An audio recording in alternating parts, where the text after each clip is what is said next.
Ողջույն, հարգելի գործընկերներ եւ արժանապատիվ հայրենակիցներ։ Մեծագույն պատիվ է պատասխանատվություն ստանձնել հայ ժողովրդի հանդեպ եւ այդ պատասխանատվության գիտակցումով մենք գտնվում ենք այստեղ։ Առանձնահատուկ շնորհակալություն եմ ցանկանում հայտնել բազմահազար մեր այն ընկերներին, հայրենակիցներին, ովքեր իրենց վստահության քվեն տվել են մեզ հունիսի 7-ին։ Շնորհակալություն եմ հայտնում նաև մեր բոլոր այն հայրենակիցներին, ովքեր իրենց վստահության քվեն մեզ չեն տվել։ Մենք իրականացնելու ենք հայրենանվեր գործունեություն, որը միտված է լինելու առանց բացառության մեր բոլոր հայրենակիցների բարեկեցության, անվտանգության եւ արժանապատվության ապահովմանը։ Ուստի մենք մեր հայրենակիցներին չենք տարանջատելու յուրայինների եւ ոչ յուրայինների։ Սիրելի հայրենակիցներ, ձեզանից շատերը հարցնում են մեզ, ինչու եք վերցնում մանդատները։ Պատասխանները շատ հստակ են եւ պարզ։ Նախ եւ առաջ պետք է նշեմ, որ մեր քաղաքական պայքարը շարունակական է։ Մենք ունենք հիմնական գերնպատակ, այն է ունենալ ուժեղ եւ արժանապատիվ Հայաստան, եւ որևէ մեկը թող չկասկածի, որ մենք մեր վերջնական նպատակին հասնելու ենք եւ օգտագործելու ենք բոլոր քաղաքական գործիքները։ Ուստի մանդատը պետք է դիտարկել որպես քաղաքական գործիք ընդամենը, ոչ թե բարեկեցության միջոց, ինչպես շատերը կարծում են։ Մենք վերցրել ենք մանդատները, որ հայ մնանք, պայքարենք հանուն մեր ազգային արժեքների, պաշտպանենք մեր արժանապատվությունը, մեր ինքնությունը եւ վերջապես մեր հայ առաքելական Սուրբ եկեղեցին։ Մենք վերցրել ենք մանդատները, որ Բաքվի եւ Հայաստանի բանտերում ապօրինաբար գտնվող մեր քաղբանտարկյալների վերաբերյալ փորձենք լուծումներ գտնել։ Մենք վերցրել ենք մանդատները, որ ստի եւ կեղծիքի դեմ պայքարենք։ Եվ անընդհատ խոսվում է, որ եղել են իբրև թե ընտրակաշառքներ, այնինչ չեն խոսում, որ գիշերը ժամը 2-ին դադարեցվել են ընտրությունները, փոշիացվել են շուրջ 60,000 մեր ընտրողների ձայներ եւ նույն տրամաբանության մեջ նախընտրական փուլում, որը ոչ այլ ինչ է, քան նույն ընտրախախտում կոչվածը, իրականացվել է ագրեսիվ քարոզարշավ։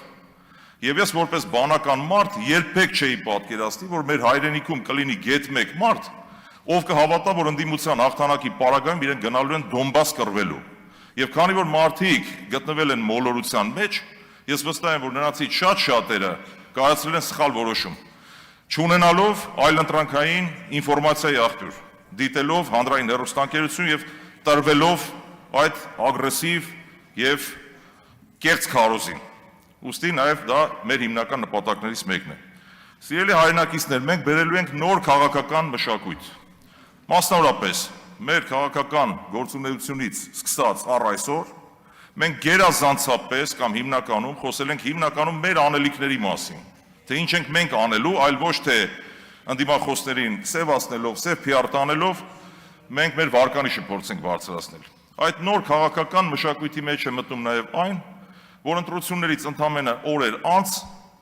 մենք գետնի վրա գործով ենք ապացուցել այդ ամենը, գտնվելով այն բնակավայրերում, որտեղ հիմնականում ունեցել ենք վստահության բարձր քվե, գույքագրել ենք մեր հայրենակիցներին հուզող խնդիրները եւ օպերատիվ արագությամբ, այսպես գերօպերատիվ կերպով ընդամենը օրեր անց այդ խնդիրների շատ-շատերը լուծում են գտել։ Ես մեր հայրենակիցներին կոչ եմ անում հավատը եւ հույսը չկորցնել։ Մենք շարունակելու ենք իրենց կողքի մնալ, մենք ունենալու ենք հզոր տնտեսություն, ունենալու ենք ուժեղ Հայաստան։ Սիրելի հայրենակիցներ, հաշվի առնելով այսօրվա օրակարգը, պետք է որ իմ հարցերը հիմնականում ուղղված լինեին ազգային ժողովի խոսնակի տեխնացուին։ Բայց ցանկանում եմ անկեղծ գտնվել, անկախ նրանից ինչ հարցեր կբարձրացվեն, չեմ ուզում հարց տալ ընդամենը հարց տալու համար։ Միևնույն է, այն անձը, ում առաջադրել է քաղաքացիական պայմանագիր կուսակցությունը, ընտրվելու է։ Բայց այդուհանդերձ ցանկանում եմ երկու հռետորական հարց ուղղել, բնականաբար պատասխան չակնկալելով, հակառակ պարագայում հարց կհնչեցնեի տեղից եւ հետեւությունները կթողնեմ մեր հայրենակիցներին։ Նախընտրական փուլում, ինչպես ես արդեն նշեցի, այդ ագրեսիվ կեղծ ինֆորմացիայի տարածմանը զուգահեռ, պարոն Ռուբինյանը տարբեր հարթակներում, սոցիալական ցանցերում, տեսահոլովակների միջոցով իր հանրային ելույթներում պարբերաբար օգտագործել է այսպես վիրավորական ենթատեքստ պարունակող խոսույթներ կամ եզրույթներ, մասնավորապես մեր քաղաքական թիմի վերաբերյալ, մեր քաղաքական առաջնորդի վերաբերյալ որպես չակերտավոր վիրավորանք հիմնականում օգտագործել է այն քաղաքի անունը, որտեղ բնակվել է ազգային մեծանուն բարերար պարոն Սամվել Կարապետյանը։ Դա որևէ վիրավորական, խնդրում եմ տեղից չարձագանքել, որևէ վիրավորական բան իրենից չի ենթադրում, պարոն Կարապետյանը դրանից չի վիրավորվել եւ դա որևէ մեկի համար գաղտնիք չէ։ Բայց մոռանում եք, որ պարոն Կարապետյանը ծնվել է Հայաստանի Հանրապետությունում, իսկական հայ է, չնաշխարհիկ Լոռվա մարզում, այնուհետև գործունեություն է ծավալել տարբեր քաղաքներում, երբեք պետական պաշտոն չզբաղեցնելով, խնդրում եմ ուշադրություն դարձրեք, պետական պաշտոն չզբաղեցնելով,